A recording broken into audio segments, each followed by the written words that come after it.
When we're talking about money too, I think it's really interesting. Obviously, we need funding for infrastructure, but then there's two sides to it. It's the money coming in to build it, and then preventing loss from that infrastructure as it ages or wears and tears or adverse threats affect it.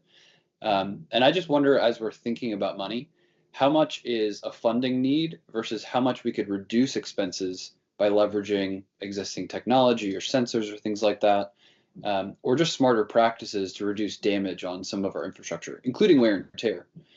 I'd love to throw that to Paul because I know you might have a solution in mind, Yeah. and I'd love to see how that interacts with the broadband score, and we can maybe start looking at some of these specific categories. So I don't know whether I completely forgot the third pillar because of a neuron gap or whether or not you teed it up appropriately, Benjamin. But I mentioned that sustained investment was one of the takeaways of the report, and I mentioned the other one was consistent innovation. But the other one you just talked about was resilience, Mhm. right? And broadband, which is the main category that I have focused on in my entire career, is now under the microscope with respect to the need to serve the citizens, reduce the digital divide. And everyone who watches the literature, I'm sure, sees all the funding that's been put out there by the federal government and private investments to make sure that the US catches up with optical fiber. So that's chugging along and has one of the higher grades in this report, as it should.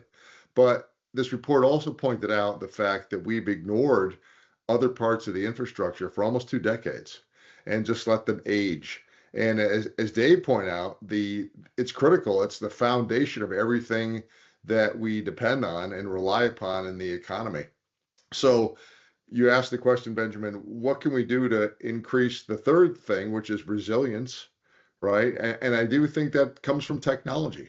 It's one thing to build the infrastructure in a robust manner, but you can't bulletproof it. And no matter what you do, you can't bulletproof it. You can't afford to bulletproof it. And I don't even think it's possible if you try to.